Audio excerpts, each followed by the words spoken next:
नमस्कार दोस्तों। और आज इस वीडियो के माध्यम से मैं आप लोगों को एक बहुत ही प्रचलित साइबर अपराध के बारे में बताऊंगा, जिसे हम कहते हैं साइबर ग्रूमिंग। इस वीडियो के माध्यम से हम समझेंगे कि साइबर ग्रूमिंग चीज क्या है, इससे किस तरह से बचा जा सकता है, और अगर कोई व्यक्ति इसका शिकार हो जाता है तो उसे क्या करना चाहिए। तो साइबर ग्रूमिंग एक ऐसा बढ़ता हुआ साइबर थ्रेट है जिसका सामना बच्चों और किशोरों द्वारा किया जा रहा है। ये एक ऐसी प्रक्रिया है जहां कोई यौन उत्पीड़न अथवा शोषण करने के लिए बच्चों का विश्वास प्राप्त करने के उद्देश्य से सोशल मीडिया अथवा मैसेजिंग प्लेटफॉर्म के माध्यम से बच्चों के साथ भावनात्मक संबंध स्थापित करता है। और चलिए अब इस चीज को हम एक एग्जाम्पल से समझते हैं। तो ये मिस अंकिता है। मिस अंकिता एक कॉलेज स्टूडेंट है और ये सोशल मीडिया पे काफी एक्टिव है। और ये है मिस्टर रोहित। मिस्टर रोहित जो है एक शैतान प्रवृत्ति के आदमी है और ये विमेन ट्रैफिकिंग, औरत देह व्यापार के धंधे में इन्वॉल्व है। अब मिस्टर रोहित क्या करते हैं, ये फेसबुक पर अंकिता की प्रोफाइल को मॉनिटर करते हैं और वहां से ये पता लगा लेते हैं कि अंकिता एक महत्वाकांक्षी किस्म की लड़की है और काफी एम्बिशियस है और वो सोशल मीडिया पे काफी एक्टिव है। और वहां से ये समझ जाते हैं कि I can groom her easily, मैं इसे इजीली साइबर ग्रूम कर सकता हूँ और इसको इजीली मैं अपना शिकार बना सकता हूँ। तो वो क्या करते हैं, अंकिता को फेसबुक पे फ्रेंड रिक्वेस्ट भेजते हैं। अब अंकिता जो कि सोशल मीडिया पे काफी एक्टिव है, वो इनकी फ्रेंड रिक्वेस्ट को एक्सेप्ट कर लेती है और फिर इनमें चैटिंग शुरू हो जाती है। चैटिंग से मिस्टर रोहित इन्हें ऐसा विश्वास दिलाते हैं कि जो इनके इंटरेस्ट हैं वही मिस्टर रोहित के इंटरेस्ट हैं और मिस्टर रोहित इन्हें इनके जीवन के जो उद्देश्य हैं उनको पाने में इनकी मदद करेंगे। और फिर धीरे धीरे इनमें आपस में फोन पे बातचीत शुरू हो जाती है। मिस्टर रोहित जो है वो अंततः मिस अंकिता के साथ एक स्ट्रॉन्ग इमोशनल बॉन्ड बनाने में समर्थ हो जाते हैं। वो सफल हो जाते हैं जब वो स्ट्रॉन्ग इमोशनल बॉन्ड इस हद तक का बन जाता है कि मिस अंकिता को ऐसा लगता है कि उनका मिस्टर रोहित के साथ जो इमोशनल बॉन्ड है वो अपने माता पिता से भी ज्यादा शक्तिशाली है। अब मिस अंकिता जो है एक तरह का ट्रस्ट जो रोहित के साथ बना है, उसके कारण वो काफी कंफर्ट जोन में चली जाती है मिस्टर रोहित के साथ। और मिस्टर रोहित अब धीरे धीरे उनके साथ थोड़ी वल्गर बातें भी शुरू करते हैं और वो उससे उसकी वल्गर पिक्स मांगते हैं। अंकिता पहले हिचकिचाती है पर धीरे धीरे वो उसे पिक्स दे देती है। अब क्या है कि वो अंकिता को मिलने के लिए कहते हैं तो अंकिता मना करती है। तब वो अंकिता को ब्लैकमेल करना शुरू कर देते हैं कि अगर तुम मुझसे मिलने नहीं आई तो मैं तुम्हारी पिक्चर्स को सोशल मीडिया में डाल दूंगा। तो अब अंकिता क्या हुआ, अंकिता होगी साइबर ग्रूमिंग की शिकार। और अब प्रश्न ये उठता है कि अंकिता को करना क्या चाहिए। तो अंकिता को क्या करना चाहिए, इसके बारे में बातचीत करने से पहले I just want to talk about the preventive measures। जो ये साइबर ग्रूमिंग है, इससे हमें कैसे बचना चाहिए उसके बारे में बात करते हैं।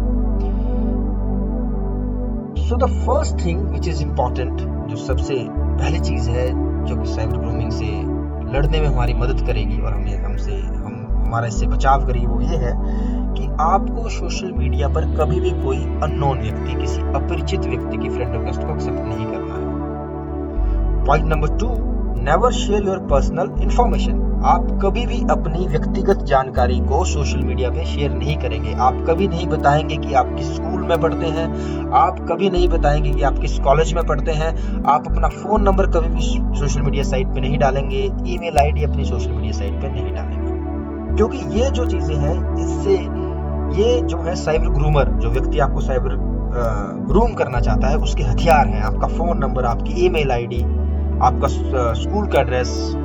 इससे वो आपको इजीली मॉनिटर कर सकता है। Then point number 3, get alarmed if he flatters very often and very frequent. अगर कोई व्यक्ति आपकी बार बार चापलूसी करता है, आपको जरूरत से ज्यादा मस्का लगाता है और वो आपका अपरिचित है, तो आप उससे सतर्क हो जाए। पॉइंट नंबर 4, कभी भी आप वीडियो चैटिंग करते समय आपका अपना फ्रंट कैमरा ऑन ना करें, क्योंकि वहां से क्या होता है, वो आपकी प्राइवेट मोमेंट्स को रिकॉर्ड कर लेते हैं और बाद में उसको वो एज ए हथियार यूज करते हैं आपको ब्लैकमेल करने में। पॉइंट नंबर 5, कि कभी भी अगर कोई व्यक्ति आपसे पूछता है कि आपके किस तरह के यौन अनुभव रहे हैं, आपके फिजिकल और सेक्सुअल एक्सपीरियंसेस कैसे रहे हैं, तो आप ऐसे व्यक्ति को फेसबुक पे अनफ्रेंड कर दें।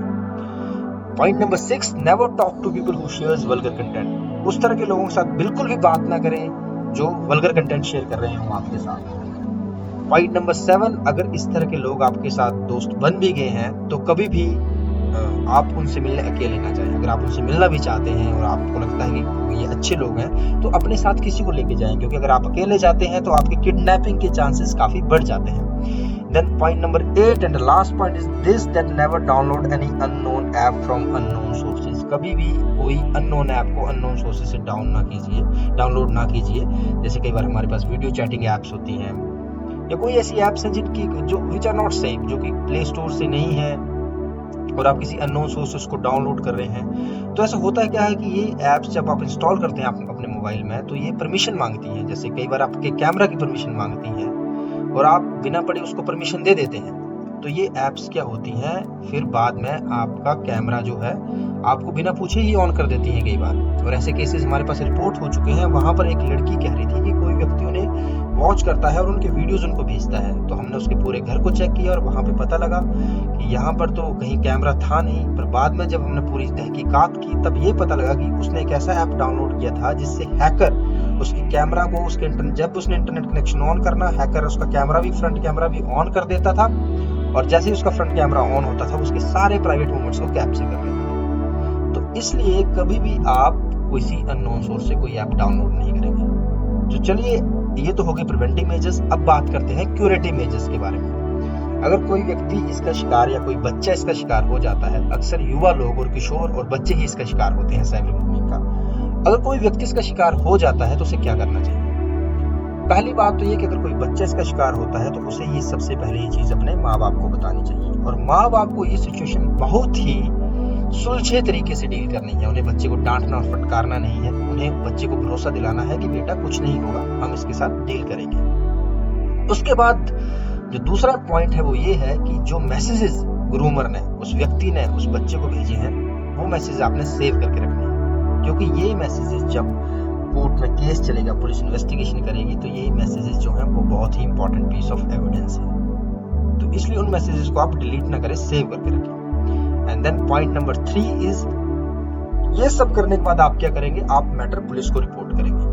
जब आप मैटर पुलिस को रिपोर्ट करेंगे और आप उन्हें ये सारे मैसेजेस दिखाएंगे और उन्हें समझाएंगे कि सर हम जो है साइबर ग्रूमिंग का शिकार हो रहे हैं और हमारा बच्चा या हमारा कोई घर का सदस्य इससे पीड़ित है, तो वो क्या करेंगे? आपकी ये पूरी कंप्लेंट सुनने के बाद under section 67 of information and technology act 2000, जो धारा 67 है इंफॉर्मेशन और टेक्नोलॉजी एक्ट 67, उसमें वो केस रजिस्टर करेंगे। वो एक कॉग्निजेबल ऑफेंस है और वो FIR रजिस्टर करेंगे उसमें और फिर वो तहकीकात शुरू करेंगे, अन्वेषण शुरू हो जाएगा।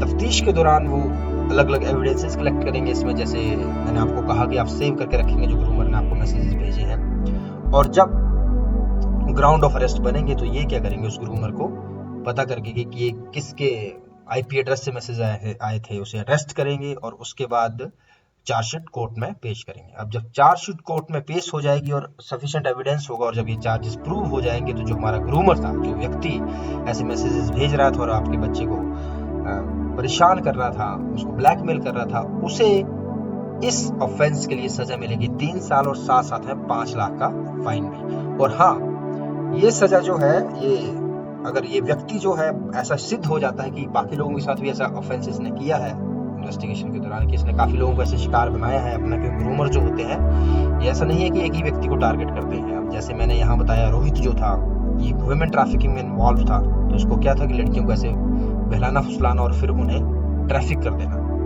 उन्हें किसी ब्रॉथल में भेज देना या बेच देना। तो अगर ऐसा सिद्ध हो जाता है तो इसकी सजा और ज्यादा है, तो इसमें सजा जो है वो अप टू 7 years हो सकती है और 10 लाख रुपए तक का फाइन हो सकता है। तो ये है तरीका साइबर ग्रूमिंग को डील करने का। साइबर ग्रूमिंग क्या है, इससे कैसे बचा जा सके और इसको कैसे डील करना है। That is all about the cyber grooming. Thank you.